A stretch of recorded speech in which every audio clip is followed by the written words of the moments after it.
বন্ধুদের মধ্যে করা দুষ্টুমির ধরন আসলে কেমন? বন্ধুদের সঙ্গে মজা করতে গিয়ে ক্ষতিকর কিছু করে ফেলা কতটা যৌক্তিক? এরকমই ভয়াবহ এক ঘটনা ঘটিয়েছে ভারতের ওড়িশার কয়েকজন স্কুল ছাত্র।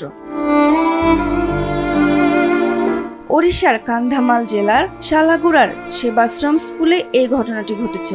রাতে সবাই ঘুমিয়ে যাওয়ার পর কয়েকজন শিক্ষার্থী তাদের ঘুমন্ত সহপাঠীদের চোখে আঠা লাগিয়ে দেয়। তীব্র জ্বালা এবং চোখ ব্যথায় ৮ জন শিশু ঘুম থেকে জেগে দেখে তারা চোখ খুলতে পারছে না। শিশুদের চিৎকারে হোস্টেল কর্তৃপক্ষ সতর্ক হয় এবং তাদেরকে দ্রুত নিকটবর্তী হাসপাতালে নিয়ে যাওয়া হয়। পরে তাদের ফুলবাণীর জেলা হাসপাতালে স্থানান্তরিত করা হয়।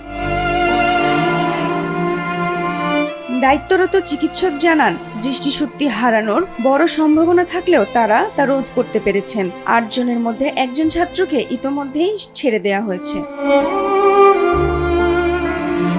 এ ঘটনায় স্কুলের প্রধান শিক্ষক মনোরঞ্জন সাহুকে বরখাস্ত করা হয়েছে।